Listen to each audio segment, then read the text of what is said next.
Hello friends, एक बार फिर से आप सभी का स्वागत है आपके अपने ही चैनल पर। इस वीडियो में हम लोग डिस्कस करने वाले हैं कि क्राउड फंडिंग क्या होता है, क्राउड फंडिंग के कौन कौन से टाइप्स होते हैं, कौन सी कंपनी ने सबसे पहले फंडिंग लेना स्टार्ट किया था, किस कंपनी ने क्राउड फंडिंग की शुरुआत करी थी। आज के टाइम पर बहुत सारे ऐसे प्रमोटर हैं जो क्राउड फंडिंग प्रोजेक्ट को तो प्रमोट कर रहे हैं, लेकिन उन्हें क्राउड फंडिंग की बिल्कुल भी नॉलेज नहीं। यहां तक कि उन्हें यह नहीं पता कि क्राउड फंडिंग का स्टार्टअप कब हुआ था, कौन सी कंपनी ने सबसे पहले फंड रेस करना स्टार्ट किया था। उन्हें क्राउड फंडिंग की बिल्कुल भी हिस्ट्री के बारे में नहीं पता, उन्हें सिर्फ और सिर्फ प्रोजेक्ट प्रमोट करने से ही मतलब है। लेकिन कोई बात नहीं, इस वीडियो के अंदर हम लोग सब कुछ डिस्कस करेंगे और इस वीडियो के एंड में हम लोग कुछ इंपॉर्टेंट क्वेश्चन पर भी बात करेंगे। तो वीडियो को एंड तक देखें, बीच में बिल्कुल भी स्किप मत करें। Okay, let's go. What is crowd funding? Crowd मतलब भीड़, फंडिंग मतलब पैसा, मतलब बहुत सारे इंडिविजुअल इन्वेस्टर से थोड़ा थोड़ा पैसा कलेक्ट करना। This is called crowd funding. Crowd funding कैसे कलेक्ट की जाती है? आज के टाइम पर ऑनलाइन, सोशल मीडिया के थ्रू, वेबसाइट के थ्रू, एप्लीकेशन के थ्रू क्राउड फंडिंग ली जाती है। ये सिंपल सी डेफिनेशन है क्राउड फंडिंग की। अब बात करी जाए कौन कौन लोग क्राउड फंडिंग के जरिए फंड रेस कर सकते हैं। अगर आपके माइंड में कोई आइडिया है या फिर आप कुछ इन्वेंशन करना चाहते हैं तो आप उसके लिए भी क्राउड फंडिंग कर सकते हैं। अगर आप कोई बिजनेस स्टार्ट करना चाहते हैं या फिर आपका बिजनेस ऑलरेडी चल रहा है, आप अपने बिजनेस को हायर लेवल पर ले जाना चाहते हैं, तो आप इसके लिए भी क्राउड फंडिंग कर सकते हैं। यहां तक अगर आप बीमार हैं और आपके पास अपना इलाज करने के लिए पैसा नहीं है, तो भी आप क्राउड फंडिंग के जरिए पैसा इकट्ठा कर सकते हैं। अगर आपकी कंडीशन बहुत ज्यादा सीरियस है तो भी आप क्राउड फंडिंग के जरिए पैसा इकट्ठा करके अपना इलाज करवा सकते हैं। अब बात करते हैं how many types of crowd funding, कितने कितने टाइप्स के क्राउड फंडिंग होते हैं। टोटल 4 टाइप्स के क्राउड फंडिंग होते हैं। हम लोग एक एक करके सभी टाइप्स के बारे में डिस्कस करेंगे। First is donation based crowd funding. ये एक ऐसा प्रोसेस है जब आप इसके अंदर अपना पैसा इन्वेस्ट करते हैं तो इसके बदले आपको कोई कंपनी के शेयर नहीं मिलते, आपको कोई रिटर्न नहीं मिलता, आपको कोई इंटरेस्ट रेट नहीं मिलता।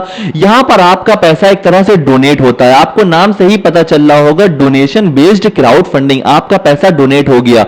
ये डोनेशन बेस्ड क्राउड फंडिंग ज्यादातर हेल्थ सेक्टर में पाया जाता है। जैसे कि मैंने आपको स्टार्टिंग में बताया था, अगर आप बीमार हैं तो आप उसके लिए भी क्राउड फंडिंग कर सकते हैं। आपको याद होगा जब कोरोना चलता था तो उस वक्त भी ऑनलाइन बहुत सारे ऐसे प्लेटफॉर्म निकल कर आए थे जो लोग क्राउड फंडिंग के जरिए फंड रेस करते थे।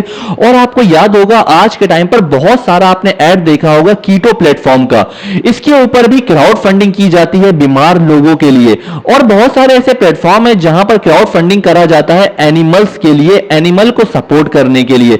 तो ये सिंपल सी डेफिनेशन है क्राउड फंडिंग की, जो कि डोनेशन बेस्ड क्राउड फंडिंग है। And second is depth based crowd funding. Depth based crowd funding क्या होता है? इस डेप्थ बेस्ड क्राउड फंडिंग ये एक ऐसा प्रोसेस है जहां पर आप अपने बिजनेस के लिए, अपनी कंपनी के लिए, अपने स्टार्टअप के लिए लोन ले सकते हैं। यहां पर जब आप लोन लेते हैं तो इसके बदले आपको अपनी कंपनी के कोई शेयर्स नहीं देने होते, कंपनी के प्रॉफिट का कोई रिटर्न नहीं देना होता। आपने जो लोन लिया है आपको कुछ टाइम पीरियड के बाद जो भी आपकी दोनों पार्टी के बीच में डिसाइड होता है उस टाइम पीरियड के अकॉर्डिंग आपको उस लोन को अदा करना होता है।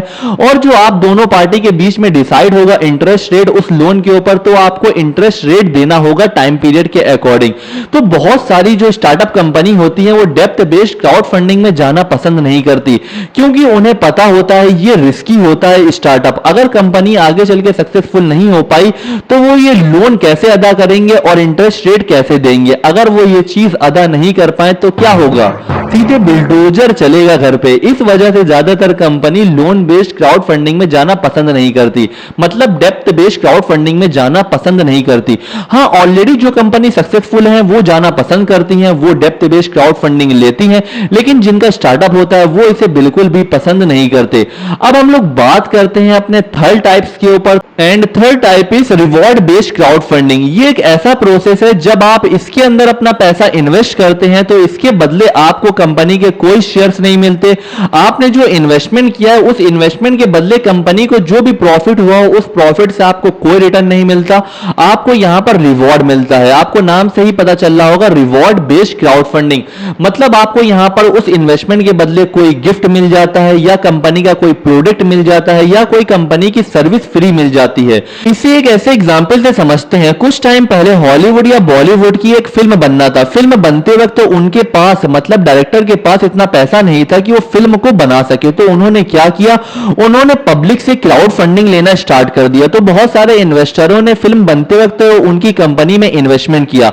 अब फिल्म बन के तैयार हो गई, सक्सेसफुल हो गई, फिल्म सुपर हिट हो गई, डुपर डुपर हिट हो गई, लेकिन फिल्म से जो भी प्रॉफिट हुआ उससे इन्वेस्टरों को कोई भी बेनिफिट नहीं हुआ। मतलब इन्वेस्टरों को कोई भी रिटर्न नहीं मिला, कोई भी प्रॉफिट नहीं मिला, क्योंकि उन्होंने रिवॉर्ड बेस्ड क्राउड फंडिंग बताकर ही फंड इकट्ठा किया था। रिवॉर्ड मतलब गिफ्ट।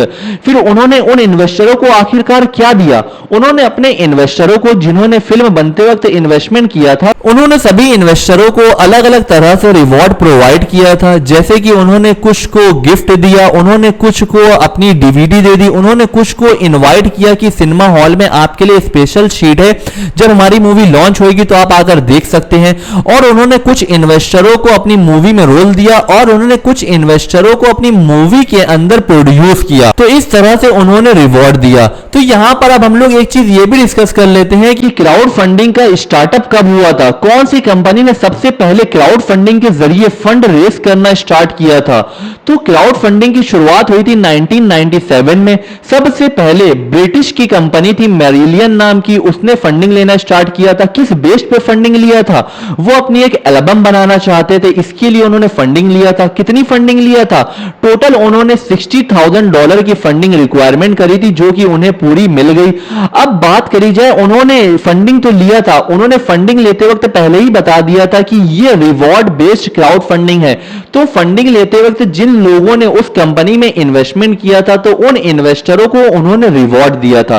क्या क्या रिवॉर्ड दिया था, जैसे कि मैंने आपको बताया, रिवॉर्ड गिफ्ट में हो सकता है, आप स्क्रीन पर पढ़ सकते हैं उन्होंने क्या क्या रिवॉर्ड दिया था। थोड़ी देर स्टॉप करके आप इसे पढ़ें कि उन्होंने रिवॉर्ड में क्या क्या दिया था। तो रिवॉर्ड बेस्ड भी क्राउड फंडिंग होता है। अब हम लोग अपने 4 टॉपिक पर चलते हैं, जो कि मेन और इंपॉर्टेंट टॉपिक हो सकता है, जिसका नाम है इक्विटी बेस्ड क्राउड फंडिंग। यहां पर जब आप इन्वेस्टमेंट करते हैं तो इसके बदले आपको कंपनी की इक्विटी मिलती है, आपको कंपनी के शेयर्स मिलते हैं, आपको कंपनी का मालिकाना हक मिलता है जब आप इक्विटी बेस्ड क्राउड फंडिंग में अपना पैसा इन्वेस्ट करते हैं। I hope it is clear now. तो ये टोटल 4 टाइप्स के क्राउड फंडिंग होते हैं। First is donation based crowd funding, second is depth based crowd funding, and third is reward based crowd funding, and fourth is equity based crowd funding. अब हम लोग अपने कुछ इंपॉर्टेंट क्वेश्चन के ऊपर चलते हैं, जैसा कि मैंने बात किया था कि कुछ इंपॉर्टेंट क्वेश्चन होने वाले हैं। फर्स्ट क्वेश्चन हमारा ये है, क्या स्टार्टअप और क्राउड फंडिंग ये दोनों सेम होते हैं या फिर ये दोनों अलग अलग होते हैं? तो इसका आंसर ये है कि ये दोनों अलग अलग होते हैं। जैसा कि मैंने आपको बताया स्टार्टिंग में, क्राउड फंडिंग क्या होता है, क्राउड फंडिंग एक ऐसा प्रोसेस है जहां पर आप स्टार्टिंग के वक्त फंडिंग इकट्ठा करते हैं। लेकिन स्टार्टअप क्या होता है, बहुत सारे स्टार्टअप कंपनी के पास ऑलरेडी इतना फंड होता है जो कि क्राउड फंडिंग के जरिए पैसा इकट्ठा नहीं करते। उनके पास ऑलरेडी इतना फंड होता है कि वो अपनी कंपनी को हायर लेवल पर ऐसे ही ले जाते हैं। तो यहां पर सिंपल लैंग्वेज में अगर बोला जाए कि क्राउड फंडिंग कंपनी एक स्टार्टअप कंपनी बोली जा सकती है, लेकिन हर स्टार्टअप कंपनी को क्राउड फंडिंग नहीं बोल सकते, क्योंकि हर स्टार्टअप के अंदर क्राउड फंडिंग नहीं होता, लेकिन हर क्राउड फंडिंग करने वाली कंपनी एक स्टार्टअप होती है। I hope it is clear now. And second question ये है, हर साल कितने परसेंटेज स्टार्टअप कंपनी सक्सेसफुल होती है और कितने परसेंटेज स्टार्टअप कंपनी फेल होती है? तो रिसर्च के अकॉर्डिंग यही पाया गया है कि हर साल 90% से ज्यादा स्टार्टअप कंपनी फेल हो जाती हैं और 10% ही लगभग स्टार्टअप कंपनी सक्सेसफुल हो पाती हैं। एंड थर्ड क्वेश्चन इज, सबसे ज्यादा रिस्की इन्वेस्टमेंट कौन सा होता है? तो रिसर्च के अकॉर्डिंग सबसे ज्यादा रिस्की इन्वेस्टमेंट स्टार्टअप के अंदर इन्वेस्टमेंट करने से होता है, क्योंकि स्टार्टअप चले तो चांद तक या फिर शाम तक, ऐसी इंफॉर्मेशन आपको कोई नहीं देगा, क्योंकि लोग सिर्फ क्राउड फंडिंग प्रोजेक्ट को प्रमोट करके कमीशन कमाना चाहते हैं। वो प्रमोटर ऐसा बोलते हैं कि क्राउड फंडिंग के अंदर की कंपनी की फाइनल स्टेज चल रही है तो बोलते हैं रिस्क कम हो गया, कंपनी ने अपनी बिल्डिंग बना ली तो बोलते हैं रिस्क कम हो गया। ऐसे लोग सिर्फ और सिर्फ झूठा दिलासा दिलाते हैं। जब किसी कंपनी का आईपीओ लॉन्च होता है और आईपीओ में इन्वेस्टमेंट करते वक्त भी वो भी एक हाई रिस्की इन्वेस्टमेंट कहलाता है, लेकिन स्टार्टअप तो अभी आईपीओ तक भी नहीं पहुंचा, वो तो अभी बहुत दूर है, तो ये रिस्की से भी कई गुना ज्यादा रिस्की होता है। लेकिन वो बोलते हैं कि कंपनी ने अपनी फैक्ट्री बना ली तो रिस्क कम हो गया, वो बोलते हैं कंपनी ने अपना ऑफिस खोल दिया तो रिस्क कम हो गया। ऐसे लोग सिर्फ और सिर्फ अपने फायदे के लिए सामने वाली पार्टी से झूठ बोलते हैं। ये बात आप सभी लोग ध्यान रखें, जहां पर हाई प्रॉफिट मिलने के चांसेस होते हैं वहां पर हाई रिस्क होता है, जहां पर लो रिटर्न मिलने के चांसेस होते हैं वहां पर लो रिस्क होता है, जहां पर मीडियम रिटर्न मिलने के चांसेस होते हैं वहां पर मीडियम रिस्क होता है। अगर कोई आपसे आकर बोलता है कि यहां पर रिस्क बहुत कम है और बहुत ज्यादा प्रॉफिट मिलेगा, तो समझ लेना वो आपको चूना लगा रहा है मीठी बातें बोलकर। ऐसी कोई चीज होती नहीं है। अकॉर्डिंग टू सेबी अगर कोई आपसे इस तरह धोखेबाजी करने की कोशिश करता है कि बोलता है कि यहां पर बहुत कम रिस्क है और प्रॉफिट बहुत ज्यादा मिलने के चांसेस हैं, क्यों ना कंपनी अगर आईपीओ आने के बाद कंपनी लिस्टेड है, कंपनी सक्सेसफुल है, अगर फिर भी वो इंसान बोलता है कि यहां पर बहुत कम रिस्क है और हाई रिटर्न मिलने के चांसेस हैं, तो सेबी के अकॉर्डिंग आप ऐसे लोगों के खिलाफ कंप्लेन कर सकते हो। बिना डरे उसके खिलाफ कंप्लेन कर सकते हैं, लेकिन कंप्लेन करने से पहले आपको यह प्रूफ अपने साथ रखना होगा जहां पर उसने बोला था या फिर उसने टेक्स्ट मैसेज करके आपको बताया था। बोला था तो रिकॉर्डिंग आपके साथ होनी चाहिए या फिर टेक्स्ट मैसेज का स्क्रीनशॉट आपके पास होना चाहिए, तो आपकी बात जरूर से जरूर सुनी जाएगी और वो जरूर अरेस्ट होगा अकॉर्डिंग टू सेबी।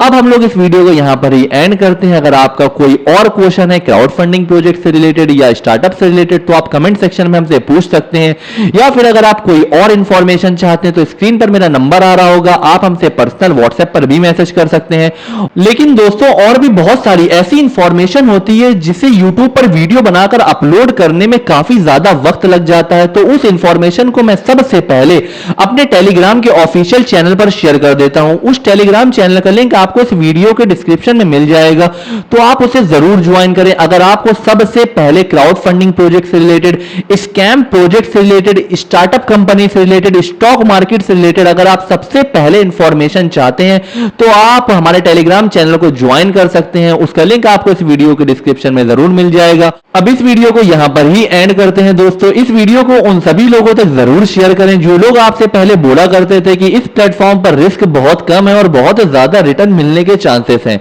तो ऐसे लोगों पास इस वीडियो को जरूर शेयर करें। शायद अब वो लोग अलर्ट हो जाएं, क्योंकि उनके खिलाफ कंप्लेन हो सकती है, शायद अब वो सुधर जाएं।